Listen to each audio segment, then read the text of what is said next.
Magandang hapon Pilipinas at sa buong mundo. Sa ulo ng mga balita. Seguridad para sa traslasyon sa Quiapo nakaayos na. Cellphone at internet signal sa ilang bahagi ng Maynila mawawala bukas. Vlogger na nagpakalat umano ng larawan ni PNP Chief Police General Benjamin Acorda Jr. at maling impormasyon kaugnay ng usapin ng destabilisasyon, sinampahan na ng reklamo. Pagpapalaya sa 17 Filipino seafarers na bihag ng Houthi rebels sa Red Sea, patuloy na sinisikap ng DFA. Iloilo Governor Arthur Defensor Jr. planong magsampa ng class suit laban sa National Grid Corporation of the Philippines. Una po sa ating mga balita, nakaayos na ang lahat para sa traslasyon sa Quiapo, Maynila bukas. Kanina, nagsagawa ng last-minute inspection ang Philippine National Police, Department of the Interior and Local Government at lokal na pamahalaan ng Maynila sa lugar upang tignan ang kahandaan ng lahat sa taunang pagtitipon. Ito ang balita ni Ryan Lacanlale, live.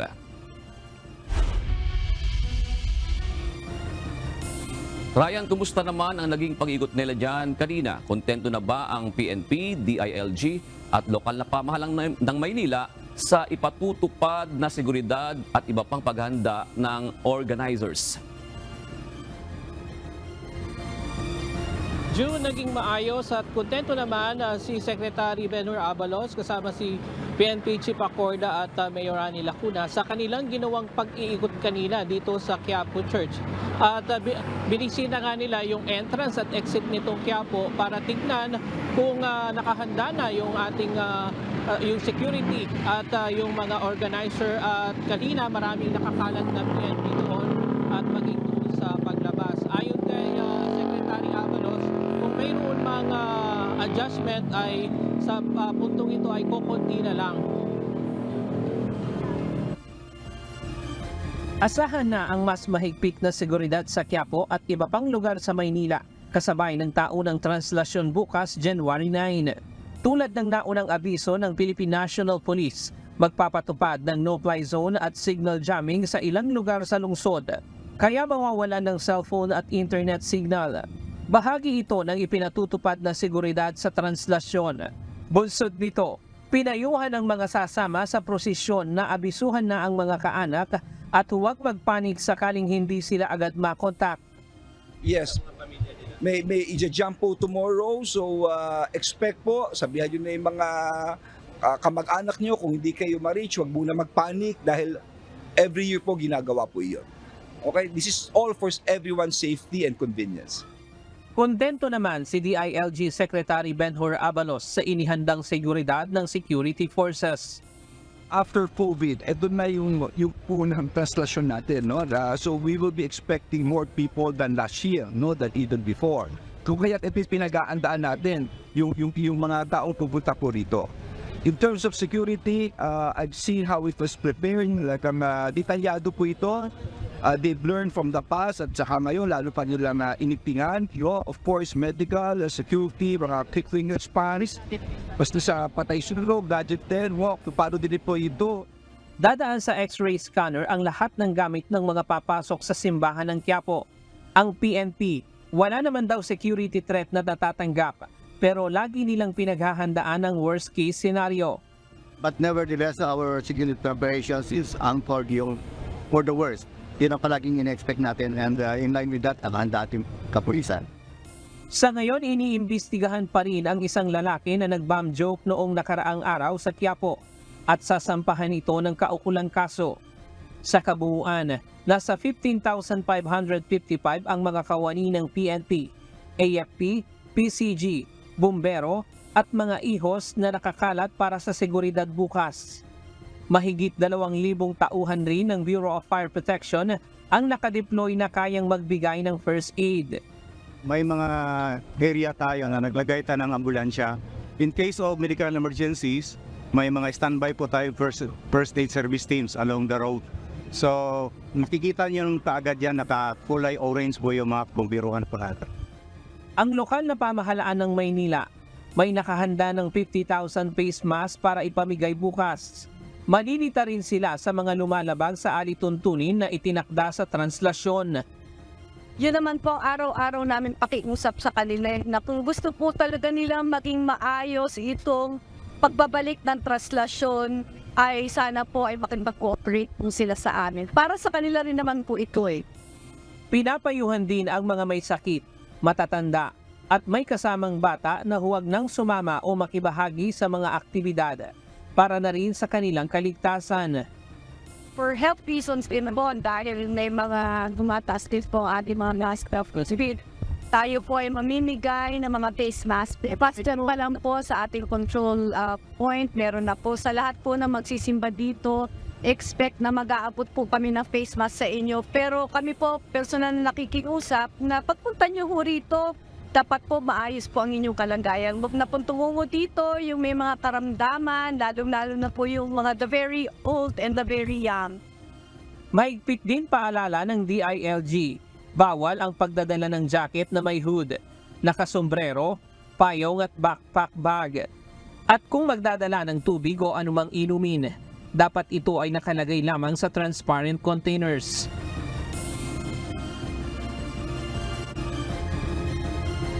June, mamayang alas 9 ng gabi, magsisimula ng isara yung mga pangunahing kalsada papasok dito sa Quiapo at dadaanan ng translasyon. Kanina, nakausap rin natin yung ibang mga ambulant vendor dito sa malapit sa Quiapo. Bagamat alam nila na bawal itong pagtitinda dahil pinagbawal ito ng lokal na pamahalaan, pero wala daw silang magagawa kundi magtinda dahil nga masisira yung kanilang mga paninda kung hindi sila magtitinda ngayon at bukas. Kaya itong ginagawa nilang pagtitinda ngayon ay pakikipagsapalaran daw dahil ayon doon sa mga ambulant vendor na nakausap natin, pagka nahuli sila ay kukumpiskahin at ipamimigay sa DSWD yung kanilang mga paninda. Diyan muna ang latest mula dito sa Quiapo. Balik sa iyo, Jun. So, kapansin-pansin Ryan na merong X-ray scanner pagpasok ito bang ipinatutupad na sigurado na ito yung sinasabi mo kanina, yung bawal ang backpack, bawal ang ganito, bawal ang ganito. Ito ba ay sa loob lamang ng simbahan o doon mismo sa vicinity lamang ng simbahan?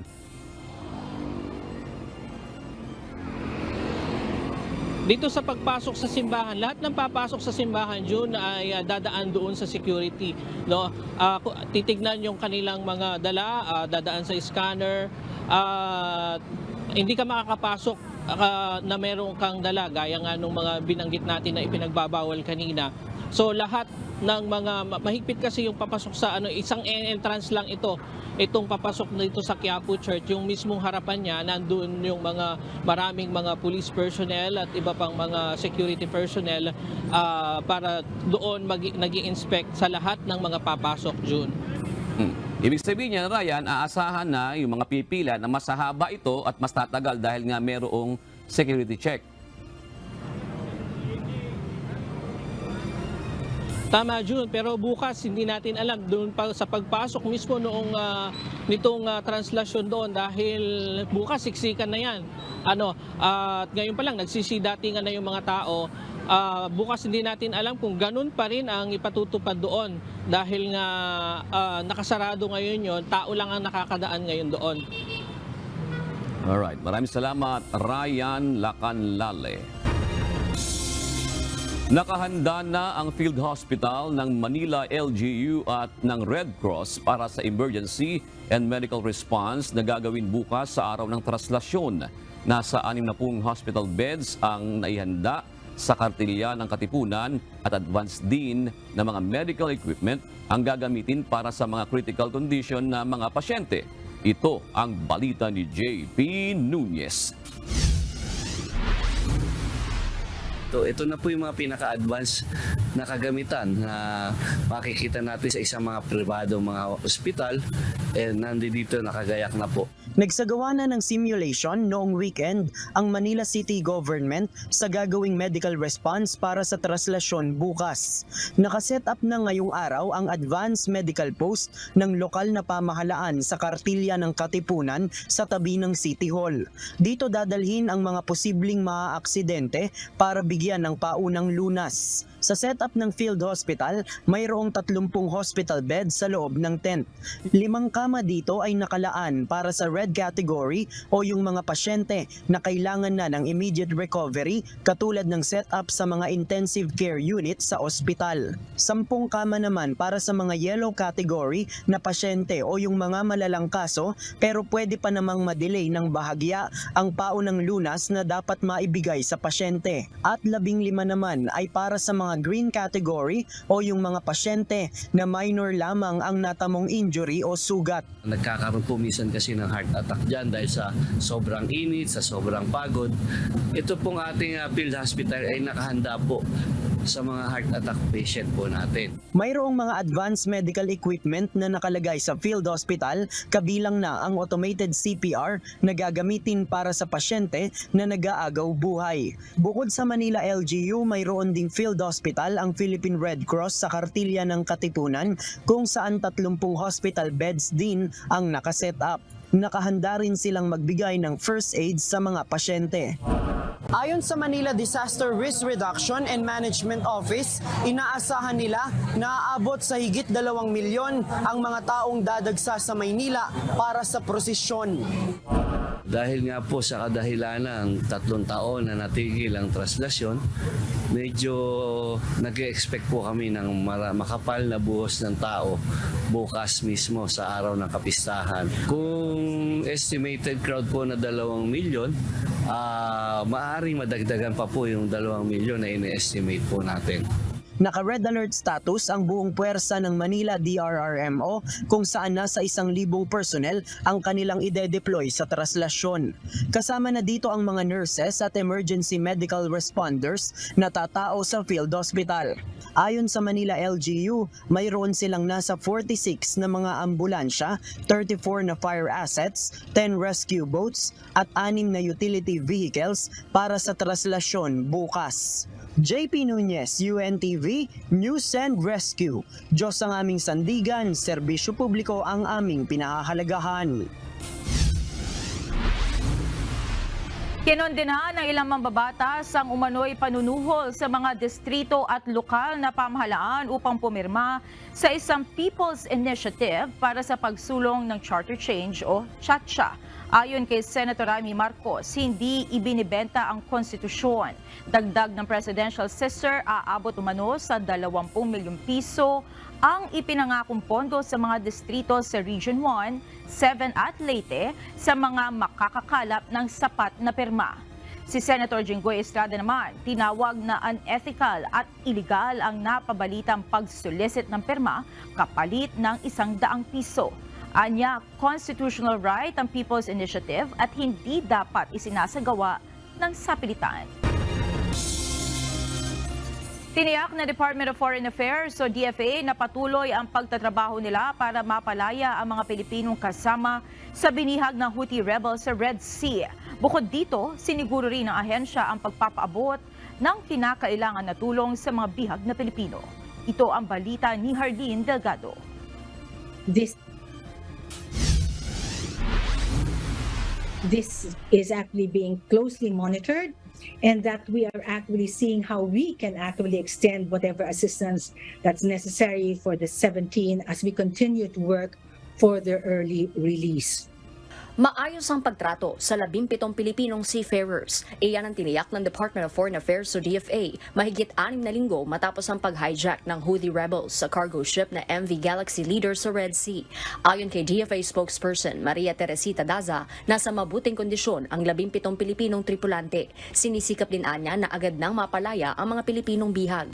The Philippine Honorary Consul to Yemen, Mohammed Saleh Al-Jamal, was able to meet with the 17 seafarers aboard the MV Galaxy Leader on January 2, 2024. The 17 Filipino seafarers aboard are actually treated well and in good health. Sa ngayon, hindi pa masabi ng DFA kung kailan tiyak na makalalaya ang mga bihag na tripulante. Pero una na ring sinabi ng ahensya na sinisikap na mapalaya ang mga Pilipinong bihag gamit ang quiet diplomacy at tumutulong na rin ang ambassadors ng Oman at Qatar para mamagitan sa Houthi rebels. Magpapatawag ng isang interagency meeting ang Office of the Undersecretary for Migrant Workers Affairs ng DFA kasama ang Department of Migrant Workers o DMW at ng Manning Agency para sa pagpapaabot ng tulong sa mga Pilipinong bihag. Una na ring tiniyak ng DMW ang tulong sa mga pamilya ng 17 bihag na Pilipinong tripulante.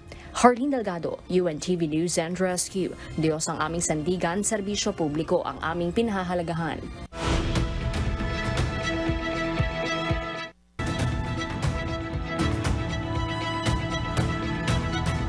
Limang tao ang natrap sa isang kuweba sa Central Slovenia simula araw ng Sabado, January 6 matapos magdulot ng matinding pagbaha ang malakas sa buhos ng ulan.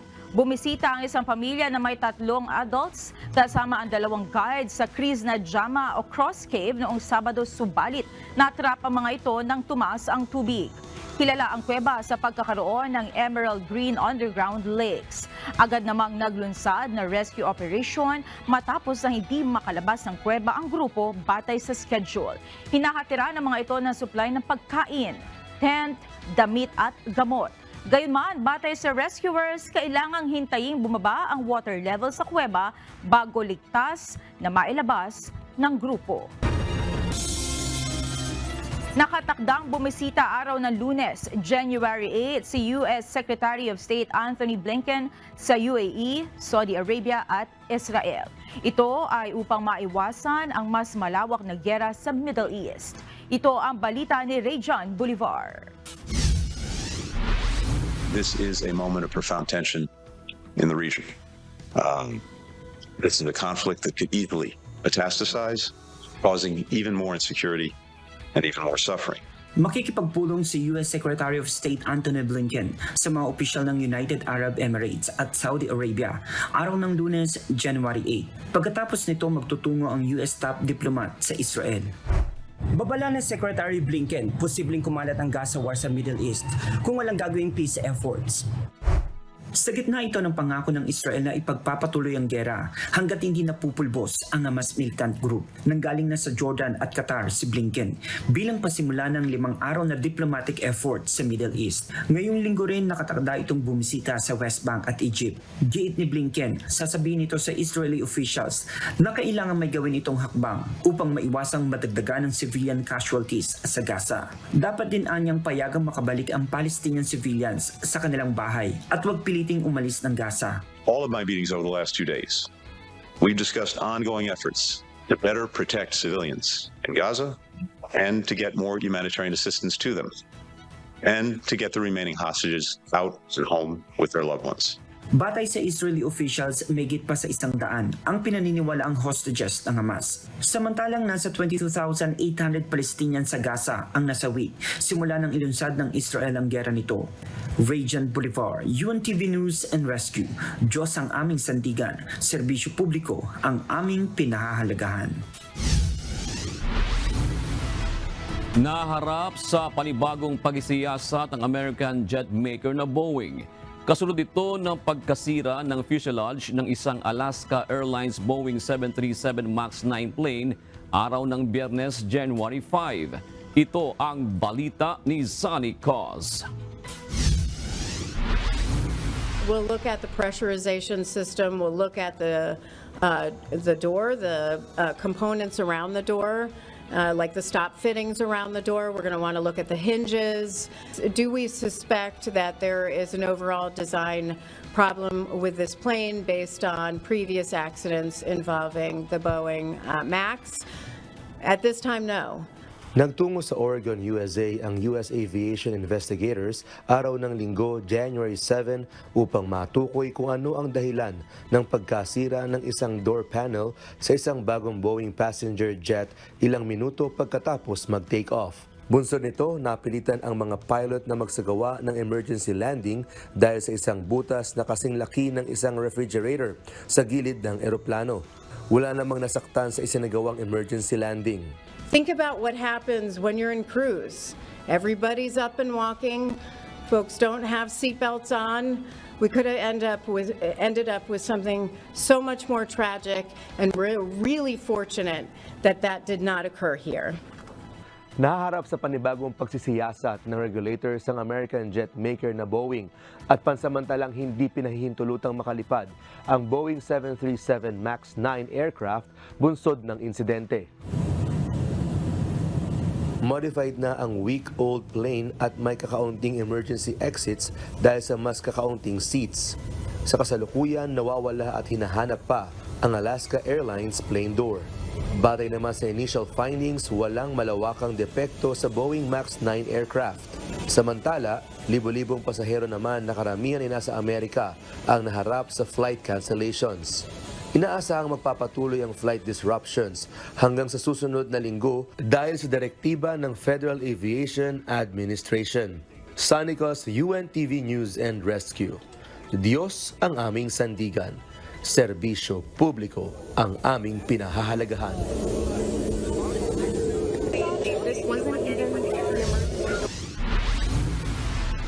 Nagpapakalat umano ang China ng disinformation upang paigtingin ang duda ng Taiwanese sa Estados Unidos bago ang nakatakdang presidential at legislative elections sa Taiwan sa January 13. Napakahalaga ng isasagawang eleksyon dahil sa kabila ng 23.5 milyon na populasyon ng teritoryo, nangangahulugan ang halalan ng political status ng Taiwan. Gayunman, sa mga nakalipas na linggo, sari-saring impormasyon laban sa Amerika ang kumakalat sa Taiwan. Batay sa analyst, layo nitong gumawa ng hidwaan sa pagitan ng Taiwan at US at ilapit ang China sa mga Taiwanese. Gayunman, ayon sa mga survey, mas maigting pa rin ang tiwala ng Taiwanese public sa US kaysa sa China. Nilinaw ngayon ng Commission on Higher Education na hindi i-abolish ang K-12 program kahit pa aalisin na ito sa mga state colleges and universities at local colleges, universities. Samantala, siniguro naman ng komisyon na walang guro sa SUCs at LUCs ang mawawalan ng trabaho kahit pa ihihinto na ang senior high school program sa kanilang mga paaralan. Ito ang balita ni Jed Neresina. The K-12 program is not abolished. Hindi pubuwagin ng Commission on Higher Education ang K-12 program kahit pa tatanggalin na ang senior high school sa lahat ng state colleges and universities at local colleges and universities. Paliwanag ni CHED Chairperson Prospero de Vera III, wala sa kapangyarihan ng komisyon ang alisin ang programang ito ng Department of Education maliban na lamang kung aamyendahan ng Kongreso ang batas. It's not within the power of the Commission to abolish the K-12 program. It is a law enacted by Congress. And Recording in progress. K-12 will continue pursuant to the Republic Act that created it. So let's make that clear. Ayon pa sa CHED, nagkaroon lamang sila noon ng kasunduan ng DepEd na i-accommodate ang senior high school students dahil sa kakaunting bilang ng mga mag-aaral o wala pang freshman students noong transition period. Dagdag pa ni Chair De Vera, hindi ang CHED ang nag-aalis ng SHS program, kundi ang mismong SCUs at LCUs. Aniya, tapos na rin ang transition period at wala nang magagamit na pasilidad ang mga senior high school student sa mga pampublikong kolehiyo at universidad.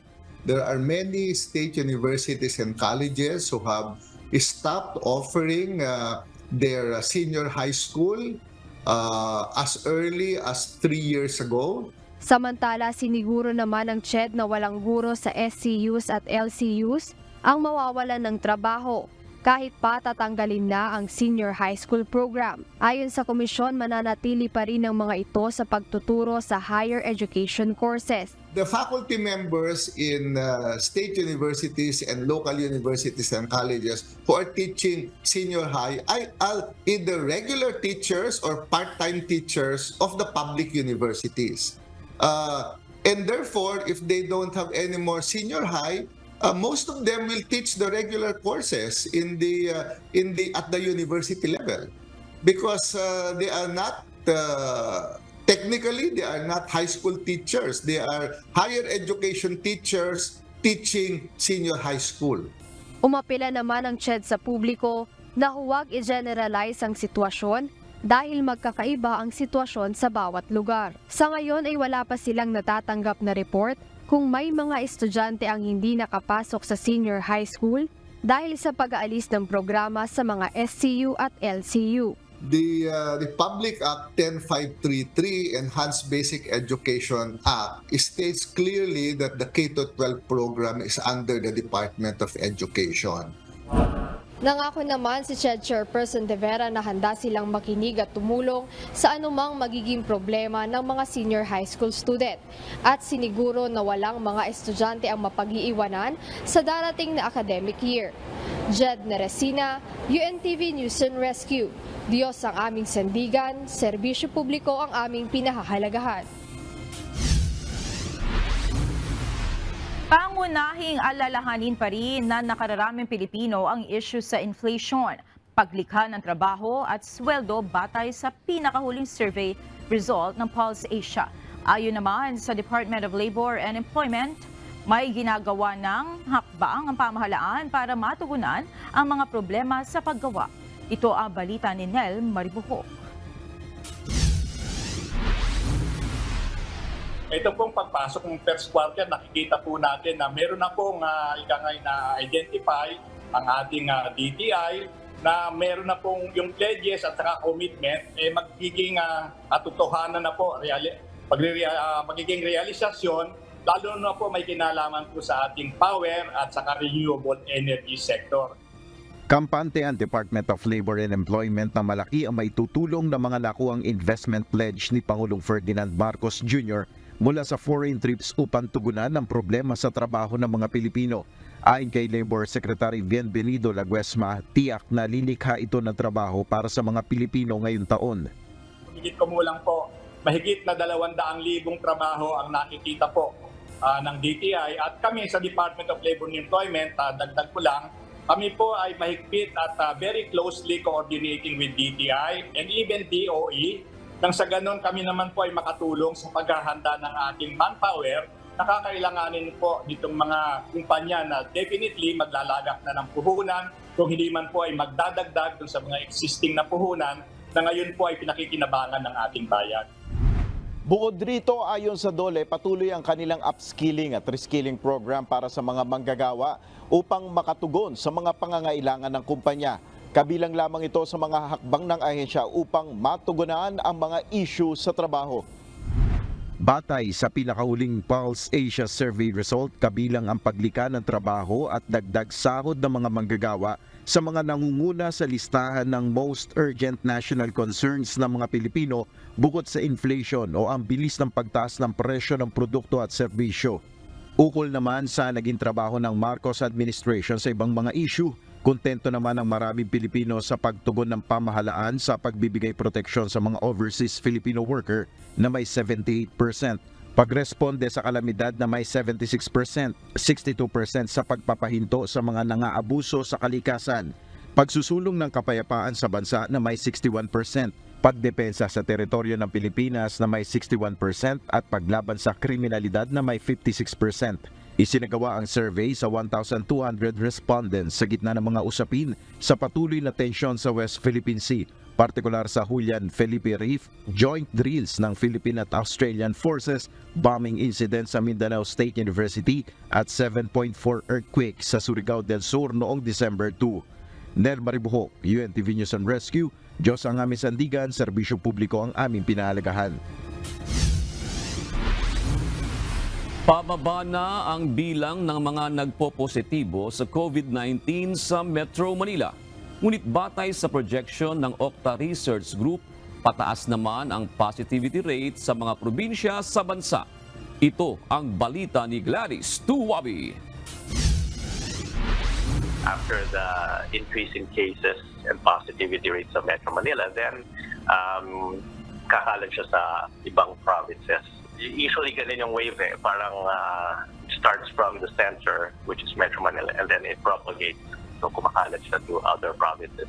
Bumababa ngayon ang bilang ng mga taong nagpupositibo sa COVID-19 sa Metro Manila. Pero sa pagbaba nito ay inaasahan naman ang pagtaas pa ng mga kaso sa mga probinsya sa bansa, ayon sa projection ng Octa Research Group. Sa isang Facebook post naman ni Dr. Tony Liachon, mas mataas umano ang kaso ng COVID-19 kumpara sa mga datos na inilalabas ngayon. Batay sa 7-day positivity rate sa Metro Manila, noong December 30, 2023 ay bumaba ito sa 23%, mula sa 24.1% na naitala noong December 23. Ayon kay Professor Guido David ng Octa Research Group, may mga probinsya na ngayon na nagpapakita ng pagtaas ng mga kaso simula noong December 30. Kabilang sa mga probinsyang nakapagtatala na ng higit 20% positivity rate na ikinukonsidera ng mataas ay ang Bataan, Benguet, Camarines Sur, Isabela, Oriental Mindoro, Pampanga, Tarlac, Agusan del Norte, Cebu, Aklan at Misamis Oriental. Aniya bandang Mayo hanggang Hulyo ng 2023 pa nang huli silang makapagtala ng major increase sa mga kaso ng COVID-19. Itinuturing na ang mga pagtitipon-tipon sa nagdaang holiday season ang dahilan ng inaasang pagtaas pa ng mga kaso lalo na sa probinsya. Factor talaga yung gathering during the holidays. Factor na pag-holidays, maraming umuwi dito from other countries. Kasi nagkaroon ng surge sa Singapore and Indonesia and the US, yung JN.1 subvariant, which we think is likely the culprit also here. So dahil holidays, maraming umuwi galing sa ibang countries na dadala rin nila ito. And since wala na rin tayong testing halos sa mga airports, then it's likely that the virus will be transported and then yun nga, from Metro Manila to other provinces. Sa kabila ng pagtaas ng mga kaso, wala umanong dapat ikabahala ang publiko lalo't hindi na ito gaya ng dati. A lot of people are getting some symptoms. Hindi naman siya severe, so hindi naman siya alarming. Pero we'd like to inform the public pa rin na may increase ng positivity rate, which means people will get some kind of illness. Bagaman endemic na ang COVID-19, asahan pa rin na makakakita ng pagtaas at pagbaba ng positivity rate at ng mga kaso. Kaya mas maiging mag-ingat ang mga Pilipino at piliin pa rin ang healthy behavior gaya ng pagsusuot ng face mask upang maiwasang mahawaan ng COVID-19 na maaring magresulta pa sa komplikasyon. Gladys Tuwabi, UNTV News and Rescue. Diyos ang aming sandigan, serbisyo publiko ang aming pinahahalagahan. Sa kauna-unahang flag raising ceremony sa Campo Crame ngayong 2024, pinuri at pinasalamatan ni Philippine National Police Chief Police General Benjamin Acorda Jr. ang mga pulis sa maayos na trabaho nitong nakaraang taon. Dahil umano sa pagsisikap ng mga ito, nakakuha ang PNP ng 80% na trust rating sa Octa survey. Kaya naman hinihikayat nito ang mga pulis na maging mas masigasig at humanda sa mga pagbabago ngayong taon. Ito ang balita ni Lea Ilagan. Sa harap ng bagong taon, alam kong may mga bagong pagkakataon at mga hamon na naghihintay sa atin. Kaya hinihikayat ko, ipagpatuloy ninyo ang pagiging masigasig, maging bukas sa mga bagong idea at laging handang humarap sa mga pagbabago. Magpatuloy sa paglilingkod sa bayan. Ito ang binigyang diin ni Philippine National Police Chief, Police General Benjamin Acorda Jr. sa gitna ng umuugong na usapin sa destabilisasyon sa pamahalaan. Ayon kay Chief PNP, mas dapat pagtuunan ng pansin ng mga pulis ang maayos na pagtatrabaho ngayong taon para sa kaligtasan ng publiko. Our goal in 2024 is to sustain the trust and confidence of our communities and make positive changes in the lives of the people we serve. Ituring natin ang bawat araw bilang pagkakataon na maging mas mabuting mga lingkod bayan. Payo pa ni General Acorda sa mga kasapi ng PNP, huwag magpaapekto sa mga naglalabasang peking impormasyon sa social media. Patuloy tayong magsikap na maging inspirasyon sa ating mga kasamahan at sa komunidad na ating pinagsisilbihan.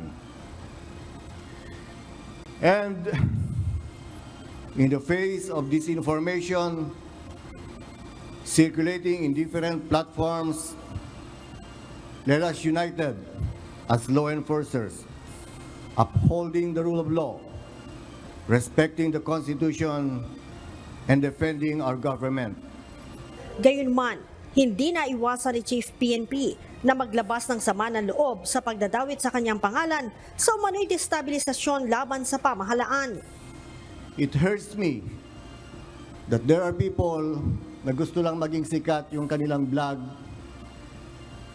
ay gagawa ng mga disinformation. No less than my face, the face of the Chief of Staff, posted on viral and saying the AFP and the PNP withdrawing support or asking resignation of the President, it's unforgivable. Hindi po tama yon. Hindi aniya palalampasin ng pambansang pulisya ang insidente. Sa katunayan, noong Biyernes, ipinag-utos na ni General Acorda sa PNP Anti-Cybercrime Group na tukuyin upang masampahan ng kaso ang mga nasa likod nito. We don't tolerate these things. And the people are counting on us. Alam ng ating mga kababayan na tayo nagsasakripisyo buong buo. Sana man, konting respeto, kahit sa uniforme lang.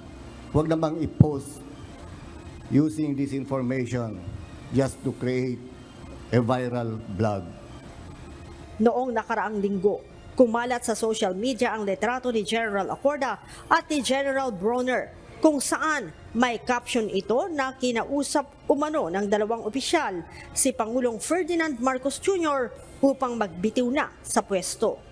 Leia Ilagan, UNTV, News and Rescue.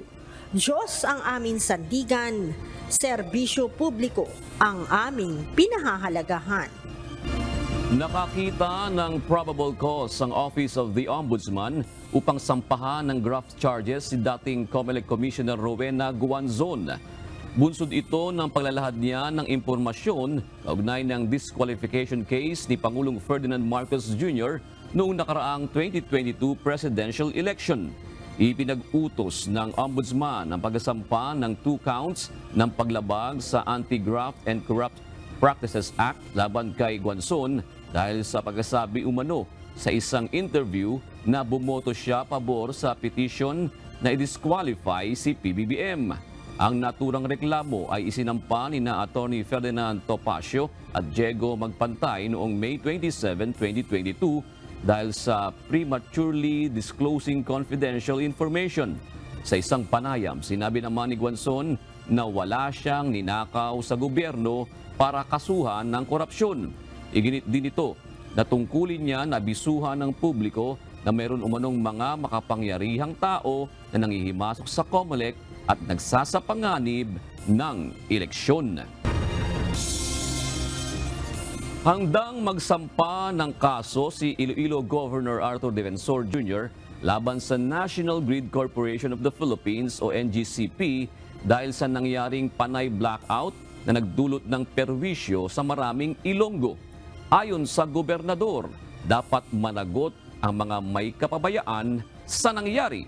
Ito ang balita ni Lane Moreno, live.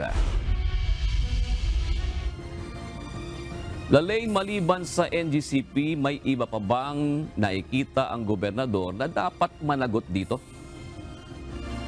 June, maliban sa National Grid Corporation of the Philippines, isa pa sa nakikitang posibleng sampahan ng kaso ayon sa gobernador, itong mga planta na nagkaroon ng unscheduled shutdown o trip-off o kakasabay na nag-trip-off dahil nga ayon sa gobernador ay dapat nag-abiso rin sila sa NGCP bago sila mag-shutdown.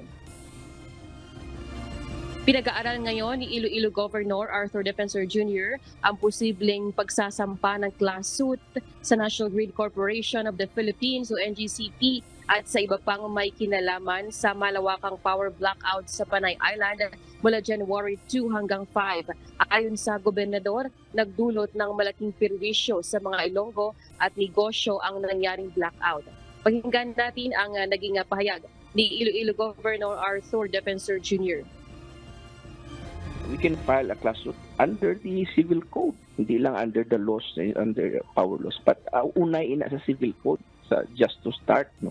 So we are considering that right now. But first, let us go to Congress and listen.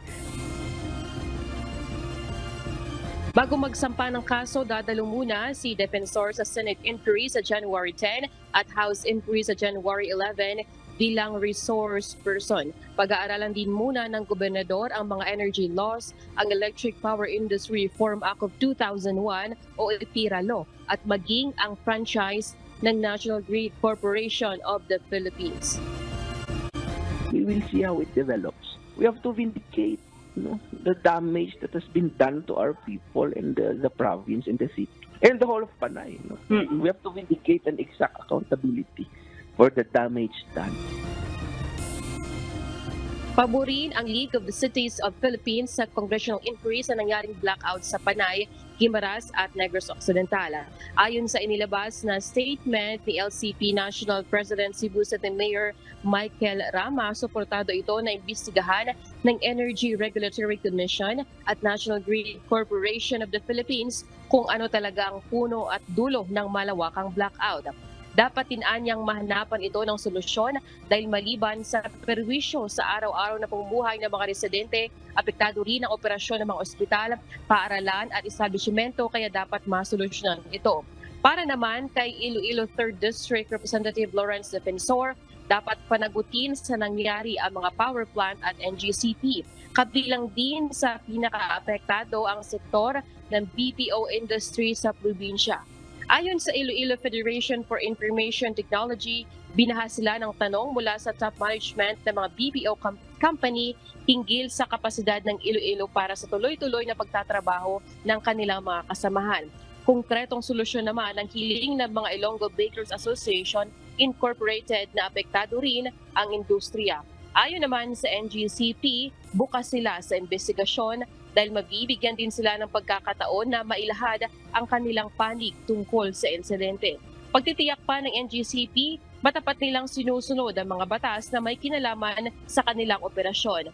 Samantala, June, simula nang maibalik ang stable supply ng kuryente dito sa Panay noong Biyernes ng tanghali ay tuloy-tuloy na ang kuryente dito at wala tayong nararanasan ng mga blackout muli, no? So hopefully tuloy-tuloy na ito, June, hanggang sa magkaroon na ng additional na reserve power o maayos na itong Cebu Panay backbone kung saan pwede nang kumuha ng additional na supply ng kuryente mula sa Cebu. June. Pag sinabi mong Lalaine na stable na ngayon, ibig sabihin ba dito 100% na na-restore ang supply ng kuryente diyan sa mga probinsya, diyan sa Panay Island? Tama ka, Jun, kasi ang demand ng Panay Island nasa 416. So ang supply ngayon ng NGCP ayon sa kanila ay nasa 419. So sapat na yan, Jun, no, ang naturang megawatts para masolusyonan itong demand na load ng Panay Island. Alright. Maraming salamat, Lalaine Moreno.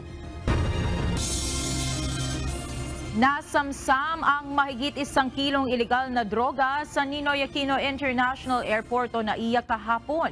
Ayon sa Manila International Airport Authority o MIAA, aabot sa 10 milyong piso ang halaga ng nasabat na 1.6 kilograms ng pinaghihinalaang shabu sa isang out-of-service kitchen area sa dating lounge ng Terminal 1. Nakalagay umano ito sa plastic at nakabalot ng itim na tape. Posible nilang matagal nang nakatago ang droga sa lugar na isinara noong pandemya at binuksan lamang para sumailalim sa posibleng renovation. Ipinag-utos ang bagong General Manager ng MIAA na si Jose Eric Ines ang paggalugad ng K9 unit sa lokasyon pati na sa mga kalapit na lugar nito. Tiniyak ni Ines na nananatili silang naka-full alert at partean niya ang nadiskobring iligal na droga ng kanilang investigasyon para masigurong ligtas at drug-free ang paliparan. Dumagsa ang libo-libong isdang tamban sa dalampasigan ng Maasim, Sarangani Province kahapon January 7. Sa video na i-post ng isang netizen, makikita na halos magkulay silver ang dagat sa dami ng istang naguunahan papunta sa dalampasigan at hindi alam kung saan patungo. Dinumog ito ng mga residente at kitang-kita na kanya-kanyang kuha ng isda ang mga ito. Mayroon pang mga nakalagay sa container, balde at mga malaking plastic. Ayon sa ilang nagkomento, malaking biyaya ito sa kanila. Ngunit may ilan ding pinangangambahan na ang mga ganitong pangyayari ay maaaring may kapalit na sakuna. Ayon naman sa Bureau of Fisheries and Aquatic Resources, posibleng dahil ito sa upwelling o dahil sa malamig na temperatura sa ilalim ng tubig. Sinampahan na ng reklamo ni Philippine National Police Chief, Police General Benjamin Acorda Jr., ang vlogger na nagpakalat ng kanyang larawan at nagsabing binawi na niya ang kanyang suporta kay Pangulong Ferdinand Marcos Jr. Ayon kay PNP Public Information Office Chief, Police Colonel Jean Fajardo, hindi naging katanggap-tanggap ang mga pahayag ng vlogger dahil sa umano'y pagpapakalat nito ng mga maling impormasyon kaya't sinampahan nito ng karampatang kaso. Ito ang balita ni Leia Ilagan. Ang sinampa po nating kaso ay dahil sa pagpapakalat po ng hindi totoong information na ang ating Chief PNP ay nag-withdraw na po ng support sa ating presidente at hinihikayat ang ating presidente na mag-resign na po. Kilala na ni Philippine National Police Chief, Police General Benjamin Acorda Jr. ang nagpakalat umano ng mga maling impormasyon kaugnay sa sinasabing destabilisasyon laban sa Marcos administration. Kabilang dito ang paglalabas ng kanyang larawan at pagsasabing nag-withdraw na siya ng suporta kay Pangulong Ferdinand Marcos Jr. Isama pa ang umano'y paghikayat umano sa Pangulo na bumaba na ito sa pwesto. Kaninang tanghali, nagtungo si General Acorda sa Quezon City Prosecutor's Office at nagsampa ng reklamo sa paglabag sa anti-cybercrime law laban kay Army Retired Brigadier General Johnny Laksamana Macanas. Ang kaso pong isinampa po laban sa tao po na ito ay violation of Article 154 of the Revised Penal Code as amended by Republic Act 10951 in relation to Section 6 of the Cybercrime Law. Noong isang linggo pa, ipinapahanap ni General Acorda sa PNP Anti-Cybercrime Group kung sino ang nasa likod ng pagpapakalat ng mga maling impormasyon upang masampahan ang kaso. Ang pagsasampa po ng kaso ng ating Chief PNP ay isang patunay na kailangan po nating respetuhin po ang karapatan ng bawat isa. Nire-respeto po natin ang karapatan ng lahat ng individual na magpahayag ng kanilang saloobin laban o pabor man, kanino man o kaninong grupo, maging sa ating gobyerno. Subalit, ang pag-exercise po ng ating karapatan must be within the bounds of law. Kaugnay nito, nagbabala ang PNP sa mga mahilig magpakalat ng mga unverified information na mayroon itong kaakibat na kaso. Nanawagan din ang PNP sa mga nabiktima ng mga maling impormasyon sa social media na magtungo sa pambansang pulisya at magsampa ng reklamo. Leia Ilagan, UNTV, News and Rescue. Diyos ang aming sandigan, serbisyo publiko ang aming pinahahalagahan. Nag-iisa o lone bidder pa rin ang South Korean company na Miru Systems Company Limited na idinaos na public bidding ng Commission on Elections ngayong araw. Ngunit ayon sa COMELEC, dadaan pa sa masusing pagsusuri ang mga isinumite nilang dokumento bago magpasya kung ibibigay sa kanila ang kontrata para sa gagamiting Automated Election Systems o AES sa 2025 midterm elections. Ito ang balita ni Dante Amento. Nung nakalusot po, na-declare na eligible yung ating loan bidder, the second phase was to open the financial documents. Pumasa o naging eligible na rin sa pangalawang subok ang loan bidder na joint ventures na Miro Systems Company Limited sa isinagawang public bidding sa Commission on Elections kanina. Kaugnay ito sa procurement ng gagamiting Automated Election System o AES sa 2025 midterm elections. May mga kasama itong kumpanya dito sa Pilipinas sa pamamagitan ng joint ventures. Una nang diniskwalipika ang kumpanya sa unang bidding noong December 14, 2023 dahil sa mga nakitang depekto sa legal documents nito. Ayon kay COMELEC Special Bids and Awards Committee o SBAC Vice Chairperson Director Jan Rex Laujanco, naayos na ng kumpanya ang mga kulang sa kanilang bidding documents. Kaya lusot na sila sa initial na eligibility check pagdating sa aspetong pinansyal at legal. Failure to attach an official English translation of a foreign document at ikalawa nga po dun sa joint venture agreement na sworn statement na yung joint and several liability. Na-rectify po nila ito. Umabot sa 17.988 billion pesos ang single calculated bid ng Miro. Mas mababa ito kaysa pondong nakalaan na 18.827 billion pesos ng COMELEC. Pero paglilinaw ni Laujanco, dadaan pa sa mas masusing pagsusuri ang mga dokumentong isinumite ng Miro sa tinatawag na post-qualification evaluation. Dito aalamin ng COMELEC kung tunay o authentic ang mga isinumiteng mga dokumento. Tatagal ng 1 linggo hanggang 1 buwan ang prosesong ito bago tuluyang may award ang multi-billion pesos na kontrata. Sisimulan na po na evaluate ng SBAC at ng TWG. Alin? Lahat po ng dokumento na nasubmit kanina ayon sa Section 34 po ng Republic Act 9184, obligado at trabaho ng SBAC at ng TWG na tignan. Totoo ba lahat ng dokumentong nasubmit? Yung mga permits, totoo ba yan? Validly issued? Complied ba lahat? So hindi po dito nagtatapos ang submission. Pangalawa, yung technical requirements, makakapag-comply ba sila dun sa hinihinging technical specifications ng COMELEC? Maaari rin na magkaroon pamuli ng bagong failure of bidding kapag natuklasan ng COMELEC na mali ang mga isinumiteng bidding documents ng kumpanya. Sinubukan din kanina ng Smartmatic na sumama sa bidding sa pamamagitan ng pagsusumite ng bidding documents, subalit hindi tinanggap ng SBAC Secretariat dahil sa walang nakuhang restraining order mula sa korte ang kanilang disqualification. Dante Amento, UNTV, News and Rescue. Diyos ang aming sandigan, serbisyo publiko ang aming pinahahalagahan.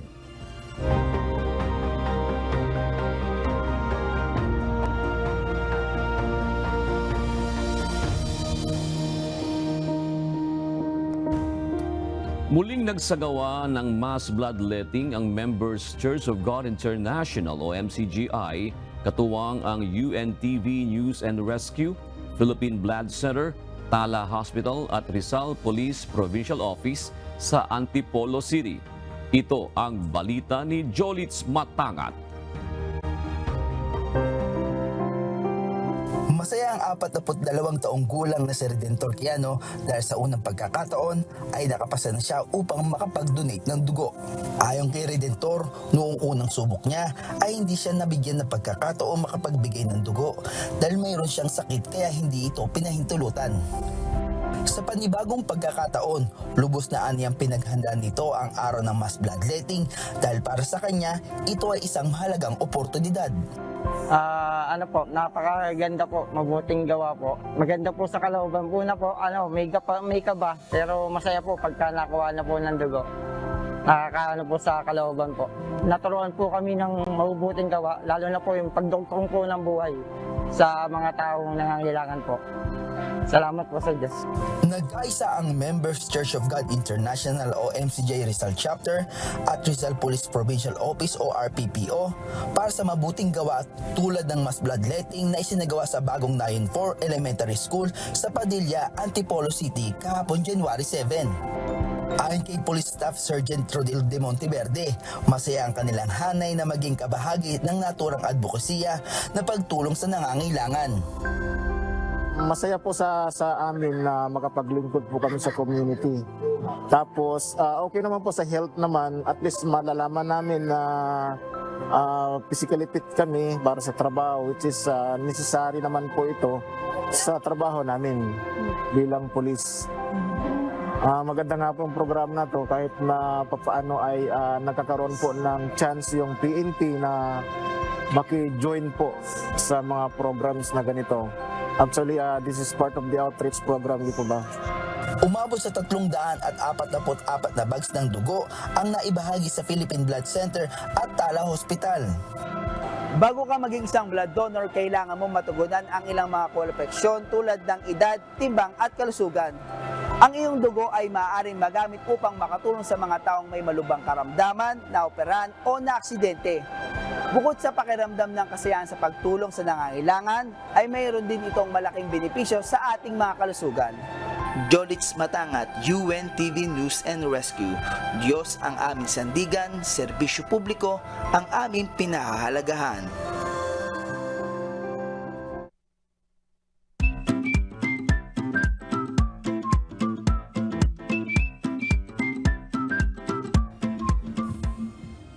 Narito na po ang komentaryo ng ating mga kausi ngayong araw po ng Lunes. Sabi po ni Bulkat, global warming ang dahilan ng paglabas ng mga isda na yan.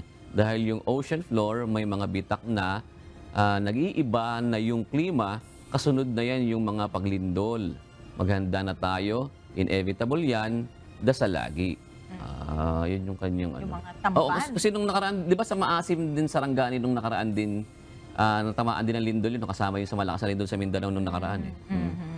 Sabi naman ni Heidi Santillan, dapat nyo na abolish yan kasi wala rin naman kwenta yan, lalo pang pahirap sa mga magulang. Ano siguro to yung K-12, no? Sa mga Yung senior high school programs sa state yung colleges and universities. Correct, sa SUCs at LUCs.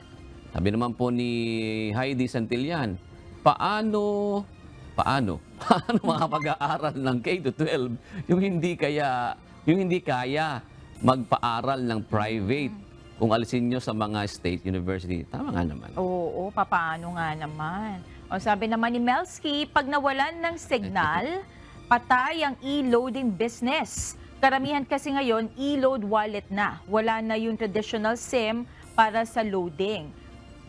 Gamit na ngayon GCash at Maya sa pag-load. Yan. Mukhang si Melski mukhang may e-load. May e-load business. Taga Maynila yun. May message nga siya kanina eh. Naku! Sabi niya mukhang nangangamba siya. Baka daw makasama sa area nila. Sa Manila. Oo, yung, so taga Manila si Melski. Yung signal jam na yun. Hindi ko lang alam kung ilang kilometro lang naabot ng signal jam. Taga saan ba ito? Nakalimutan ko taga saan si Melski.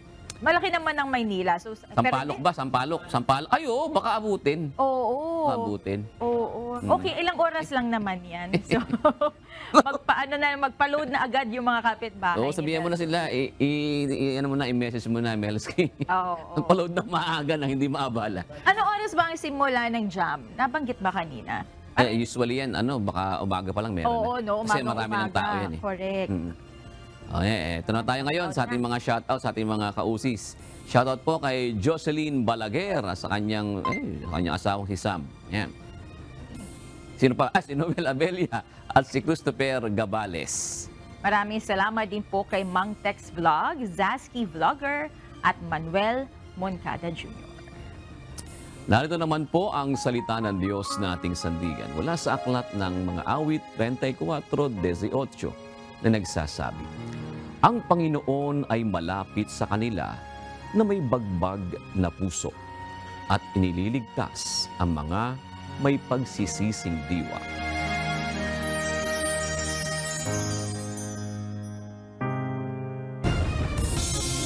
At yan ang naging kabuuan ng ating balitaan ngayong gabi. Aming inilahad ng buong katapatan kung paano namin nasaksihan. Kayo'y makapagtitiwala na ang aming nakita at narinig ang aming ibinabalita. At dito po sa UNTV, Diyos ang aming sandigan, serbisyo publiko ang aming pinahahalagahan. Magandang gabi po.